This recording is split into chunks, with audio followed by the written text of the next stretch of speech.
ton of real on the street than I am on wax. So if you see me in New York, you see me making my stack. I was slinging crack and for real. Know what I mean? When 50 stopped slinging, the block became mine. Like, okay, so 50 had the block on lock for a minute? Yeah, he had that on, man. The whole hood was pumping for 50. Yeah, me and 50 go back like some car seats, man. Like, I know 50, I don't even really know him as 50 Cent, I know him as Boo Boo. And Boo Boo is the kind of dude that, like, with Boo Boo, I'm not even gonna call him 50. 50 was a street nigga that basically said the street shit, but was still involved in the street shit. G-Unit was more than just a hip-hop group. It was a crew of tight-knit East Coast rappers who turned their hustle into a global phenomenon. Made up of 50 Cent, Tony Yayo, and Lloyd Banks, they started out grinding in the early 2000s, which caught the streets' attention. With the mother, but you know you loving. Switch to a. But their real breakthrough came in 2003, and ever since, they have released a total of 2 studio albums, 2 EPs, 1 soundtrack, 43 mixtapes, and 10 singles, putting them on the map worldwide for the rest of the decade. But before the fame and fortune, life for G-Unit wasn't exactly smooth sailing. Their story is one of survival and struggle, with 50 Cent living the hardcore street life, hustling. I was slinging crack and dope for real. Know what I mean? When 50 stopped slinging, the block became mine. Like, okay, so 50 had the block on lock for a minute? Yeah, he had that on, man. The whole hood was pumping for 50. And even getting hit with gunshot wounds in a beef with Supreme McGriff. Who has more cred than you, living after being shot 9 times? I don't know what the criteria is off of street credibility. Why'd the guy shoot you 9 times? Was it or something? He was paid to do it. And Bang M Surf also navigating life in the same path, which left him caught up amidst legal troubles. I was slinging crack and dope for real. Know what I mean? When 50 stopped slinging, the block became mine. Like, okay, so 50 had the block on lock for a minute? Yeah, he had that on, man. The whole hood was pumping for 50. Then there was Tony Yayo, who had started dealing in as early as 15. Me, myself, and 50 lived it. Me, I was selling ever since 15 years old. That's why they call me Yayo. All I sold was crack. I tried to sell dope, but it really wasn't my thing. You know what I mean? So they call me Yayo. The group's roots were tangled with crime, legal troubles, and gang ties, which often made their journey as risky as it was raw. I was slinging crack and dope for real. But eventually, 50 made the life-changing decision to step away from his gang ties and leave the streets behind, a move that would prove key to G-Unit's rise to success. So how did this iconic group really start? Let's dig into their story. Growing up in rough conditions, 50 Cent's tough childhood really shaped who he became. He's aware of the larger-than-life image his past has given him, turning him into a kind of hip-hop legend. From poverty to losing his mom at a young age, he experienced more by 8 than most people do in a lifetime. Losing her hit him hard, and he's been open about how it affected everything, even the smallest things in life. He found some peace hiding out in his grandparents' basement, trying to escape the pain he didn't know how to talk about. The name 50 Cent came to symbolize his transformation from his hardcore life. He wasn't just talking about himself. He was talking about G-Unit, the group he built from the ground up. They started in the underground New York scene with mixtapes and eventually went mainstream when they signed to Interscope Records, with each member releasing their own solo projects while staying true to the G-Unit brand. G-Unit officially came together after 50 parted ways with Columbia Records. The original lineup featured 50 Cent, Bang M Smurf, Domination, Lloyd Banks, Shaw Money XL, and Tony Yayo. But things didn't stay smooth for long. When Yayo ended up in prison, 50 brought Young Buck into the fold, forming the core trio of 50 Cent, Banks, and Buck. Meanwhile, Smurf and Domination split from the group after some issues with the General, as 50 is often called. I called this when I came out of the pen, right? I'm like, yo, 50 was good. I mean, I'm like, yo, son was good. Why y'all niggas ain't come get me? He couldn't even tell me why. He just started beefing, like, what? Since their start in 2002, G-Unit has been no stranger to drama and beefs in the hip-hop world. Whether it's trading disses or getting into actual fights, they've built a reputation for not backing down. Lloyd Banks and Tony Yayo have been part of some infamous brawls, and even newer members like Young Buck and Game have found themselves in the middle of heated conflicts. They asked about 50 because 50's not on the album. Definitely. Let me tell you one thing about G-Unit. We're here, 50's here. You understand what I'm saying? It's just gonna always be like that. One notable clash went down at the BET Hip Hop Awards, where G-Unit had an altercation with Gunplay, who's connected to Rick Ross. While the details are fuzzy, rumors flew that 50 and Diddy might have even had a backstage confrontation. Mike Knox, I think that's his name, big guy. He threw a punch. I threw a punch. Then Kid, a G-Unit affiliate, hinted at G-Unit's involvement, but 50 mostly stayed quiet. Probably because for him, this kind of drama is just another day at the office. The first major beef tied to G-Unit was 50 Cent versus Ja Rule, and it set the tone for the group's no-nonsense reputation. Things kicked off in 1999 when one of 50's associates allegedly robbed Ja Rule during a video shoot. Even though 50 denied being involved, the tension between them kept building. I knew the dude who robbed him. You know, from the environment in our hood, I know him. You know, so, and he's seen us in the club and he's seen us, you know, me smiling, kicking it with him regular. In 2000, things escalated when they clashed at a club in Atlanta. Ja Rule later talked about it in an MTV special, saying he confronted 50 about his style, and it ended with them throwing punches. Around the same time, 50 dropped a diss track called Life's on the Line, directly calling out Ja Rule and stoking the flames. Ja hit back by showing up at one of 50's recording sessions in New York, which led to a physical fight. From that point on, their feud wasn't just music, it was personal. It became one of the most intense and infamous beefs in hip-hop history, cementing 50 Cent and G-Unit as forces to be reckoned with, both in and out of the studio. But it did not stop there. The feud between 50 Cent and Ja Rule hit a whole new level when 50 dropped Wanksta in 2002. The track wasn't just catchy, it was a brutal takedown, calling out Ja Rule's street credibility and mocking him for not living up to the gangster image he portrayed. You say you a gangster, but you never none, and you need to stop fronting. In interviews, 50 didn't hold back, openly questioning how someone who talked so much about being a boss didn't seem to have the money to match it. Yeah, I felt like I was his peer because we both wrote music and was willing to compete with me, but didn't want to compete with. But the beef wasn't just about words or diss tracks, it got real. After their run-in at an Atlanta club, things escalated fast. Outside the Hit Factory studio in NYC, 50 was attacked by Black Child, a member of Ja Rule's crew. Ja went and had a conversation with him and it escalated to a fight. You know, we ended up chasing him through the hotel lobby. It was crazy. You know what I mean? My movie gonna be crazy because the elevator doors shut just in time. The fight ended with 50 being stabbed, reportedly with Irv Gotti and his brother Christopher nearby. And he threw him in because 50's like someone was trying to kill him and this and that. He was bleeding and he said, take my car, go to the hospital. Black Child later admitted to stabbing 50, claiming it was self-defense because he thought 50 was reaching for a weapon. 50 needed a few stitches but bounced back, brushing it off like the tough guy he's always been. As if the drama with Ja Rule wasn't enough, 50 also clashed with Onyx's Fredro Starr. Through Jam Master Jay, 50 had worked with Onyx and even featured on their track React. But Fredro later claimed things went south after Onyx kept performing the song on tour, bringing in another rapper, Scarred for Life, to do 50's verse. When the tour hit NYC, Onyx invited 50 to perform, but Scarred for Life stole the spotlight, doing 50's verse instead. Naturally, 50 wasn't happy about it and started taking shots at Onyx, especially Sticky Fingers in his mixtapes, including the infamous How to Rob.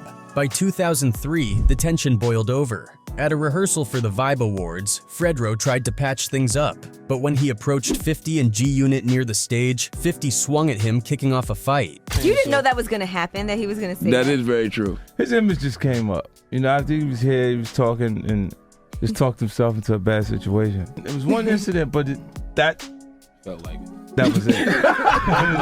Stopped him out, took his life. It wasn't even like that. We ain't had no intentions to hurt nobody or intentions to do anything wrong to it. Even though your man Ty always stay with that thing on him, it wasn't on that. We was on some love. So I go up to Fifth, I'm like, yo, what up? He comes up to me and she's like a movie, like coming straight towards me and shit. So he's like, ain't nothing up. And it just swung at. So some security guard grabs me and pushes me back. And like it's holding me like, yo, ain't nobody gonna touch me, I got you. I'm like, Dad, I'm like, right now, I'm going crazy. They try to swing on me. After that, the two stopped talking completely. The drama didn't stop there. At the 2004 Vibe Awards, Young Buck found himself in the middle of chaos when a guy named Jimmy James Johnson punched Dr. Dre in the face. Things spiraled out of control, and in the heat of the moment, Buck and two others stabbed Johnson. The first thing I seen was Dre, man. You know what I'm saying? I wasn't even aware of whatever punch of the guy, whoever walked up and hit Dre or however it went. After whatever went on, man, I had a fork in my hand, you know? And I just had... Johnson ended up with a collapsed lung but later recovered. Buck faced charges, and while his lawyers claimed he used a fork, not a knife, the story didn't really convince anyone. He eventually struck a plea deal, but the incident added even more heat to G-Unit's already fiery reputation. For 50 Cent and his crew, controversy and conflict seemed to follow them everywhere, but they leaned into it, making all the drama part of their legend. In June 2004, things got messy between 50 Cent and Bang'em Smurf, a former close ally, as their friendship crumbled while 50's fame skyrocketed. So anyway, we got it on or whatever, so 50 sent everybody home. But you sent me home. He sent me home f***ed up. I was in the hood 4 months. Yeah. When he sent me home 4 months. Hey, Smurf, don't think I don't hear you out there talking about me, you little dirtbag. The tension hit a boiling point at Hot 97's Summer Jam, where 50 and G-Unit were performing. Bang'em Smurf, along with Domination and their Silverback Gorilla crew, showed up in the front row, clearly trying to provoke him. The scene quickly spiraled out of control. Witnesses said 50 and Lloyd Banks started throwing cash at Smurf, and then 50 took it further, drenching him with water. Smurf didn't take it lightly. He tried to jump over the barricade while his crew hurled chairs at the stage.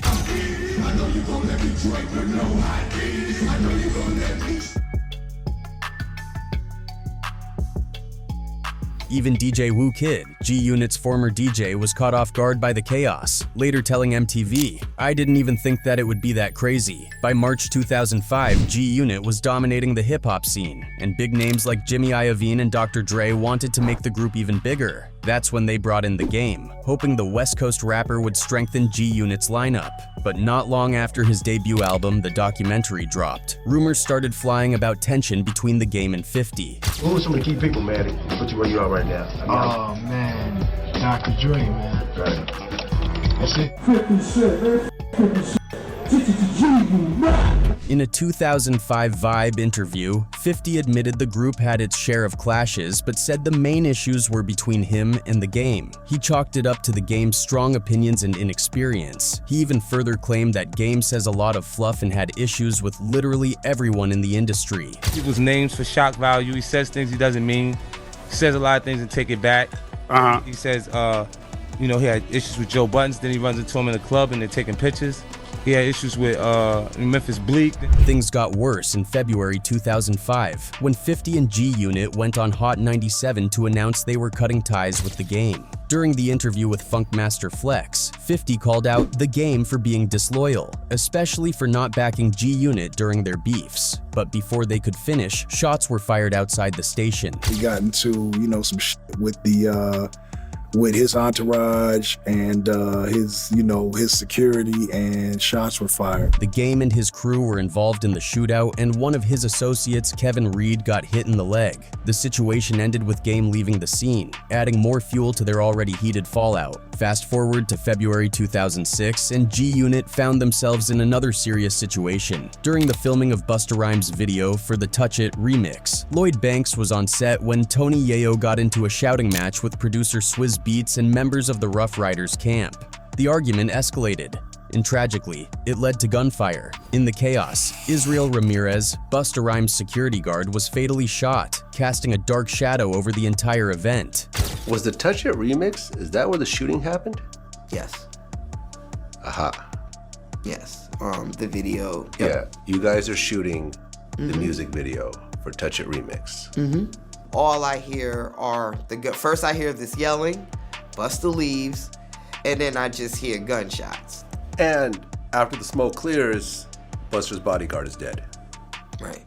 After the chaos, witnesses recalled Yayo expressing regret, trying to cool things down by apologizing to Busta Rhymes. He insisted that he never meant for things to escalate. The incident sparked a lot of controversy and raised serious concerns about safety in the music scene. Fast forward to February 2007, Game and G-Unit still had bad blood even 2 years after their split. During NBA All-Star Weekend in Vegas, Game and Young Buck ended up at the same party hosted by T.I. and Young Jeezy. The tension was thick when Buck got on stage to pump up the crowd, and Game, along with his entourage, started making their way toward the stage. Thankfully, security stepped in before things could get out of hand, but it was clear the animosity was still alive and well.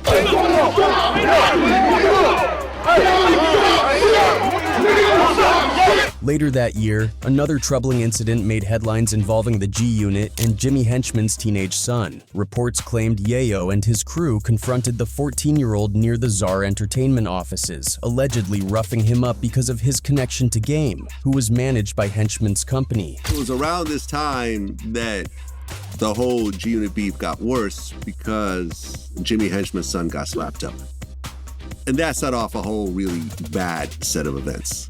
Right. Yayo was arrested and charged with harassment and endangering the welfare of a child. With the help of his lawyer, Scott Lehman, he avoided jail time by taking a plea deal. The charges were reduced to a non-criminal harassment offense, and Yayo ended up with just 10 days of community service. So a situation happened with Jimmy's 14-year-old son. Right. You got blamed for it, but ultimately they dropped the charges. You got partially blamed for it, but they ended up dropping the charges. Is that correct? I don't remember no charges getting dropped. A little later, Henchman would appear at the scene where Akon and 50 were shooting a video for the track I'll Still K. Henchman had the intention of taking Yayo and 50 out, since he was not satisfied with the legal judgment. But the attempt failed because the gun, according to Yayo, jammed. But I guess they didn't know how to handle a weapon or something like that. It's in the paperwork. And the gun went off in the car. So as the gun went off in the car, I guess it jammed and they backed out of what they wanted to do. You know what's pussy to me? Don't try to sue me and me. Because you got sued afterwards. No, don't try to sue me and me. Yeah. Pick one. Pick one. Meanwhile, another G-Unit member, Lowell Lodi Mac Fletcher, admitted to being involved in the and served 9 months in prison, but tragedy struck soon after his release. Just 2 weeks later, Lodi Mac was shot and offed in the Bronx. Jimmy Henchman was later linked to the adding even more layers of darkness to an already grim story. And that wasn't the only time drama followed 50 Cent and his crew. In April 2008, 50 Cent and his once close friend Floyd Mayweather Jr. got into a heated fight during a celebrity basketball game in Michigan.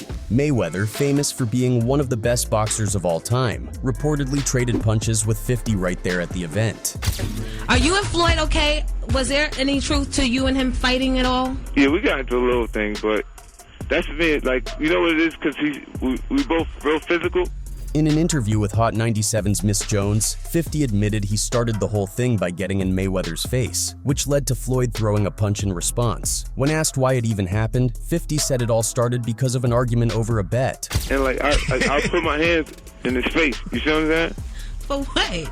And it's a reflex for him to throw a punch. You see what I'm saying? So as soon as I put my hands in his face, like. When pressed on who came out on top, 50 couldn't resist taking a jab, saying, "Floyd's no longer undefeated." That comment had fans buzzing, wondering who really won the scuffle and adding more fuel to the fire between the former besties. In January 2010, there was more G-Unit drama when Lloyd Banks headlined a show at Club NV in Ontario, Canada. Banks showed up super late, about 90 minutes past the start time, and wasn't happy to see the venue only partially filled. Frustrated, he stopped the performance and left for his hotel without finishing the show.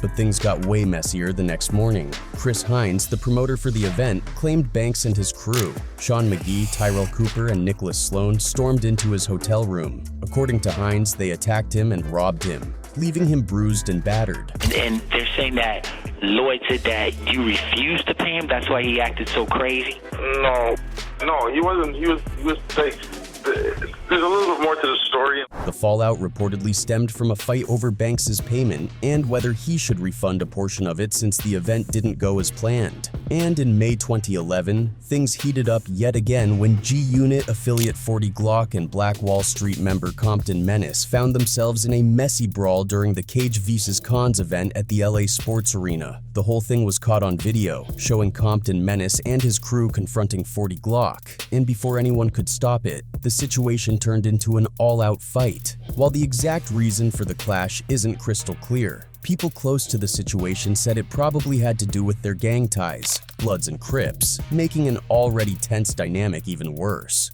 Afterward, Compton Menace didn't hold back when talking to All Hip Hop. He basically said 40 Glock had been running his mouth too much and that it was time for him to be put in his place. Menace saw the fight as his way of establishing dominance and putting an end to the disrespect. He even threw in that 40 Glock wasn't bragging about it anymore, warning others not to follow in his footsteps if they didn't want the same treatment. Fast forward to 2012, and 40 Glock was in trouble again, this time with members of Game's crew.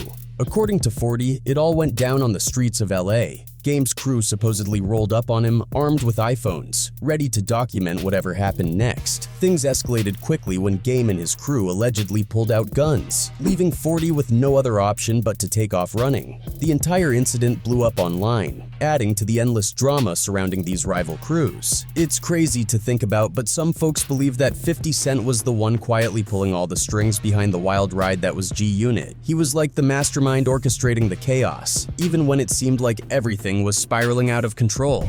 But for fans who've followed his story closely, it's clear that 50 is so much more than just the tough street guy people knew him as back then. Over the years, he's managed to level up in ways that most people only dream of, leaving the street life behind and turning himself into a full-blown mogul. People can't help but admire the way he took all the lessons from his rough upbringing and flipped them into something powerful. He went from hustling to making music that dominated the charts and then built an empire in entertainment, business, and beyond. One fan summed it up perfectly online, saying, "It's wild how 50 ruled the streets, made his way to the top, and didn't just survive. He thrived without getting stuck in the drama." Another fan added, "This is why 50 is on a whole different level in the music and entertainment game. He's the real deal, and everyone else is just trying to catch up to him." It's clear that people see him as someone who not only understands the game but rewrote the rules. But even with all his success, 50 hasn't completely let go of that street smart edge that made him who he is. There are moments where you can still see that raw energy he had back in the day. It's like no matter how far he's come, there's a part of him that remembers exactly where he started. And that same energy seemed to flow into G-Unit too, keeping their story as gritty, unpredictable, and real as ever. It's a legacy that's as complicated as it is legendary. And for better or worse, it's a big part of what makes 50 Cent and G-Unit unforgettable.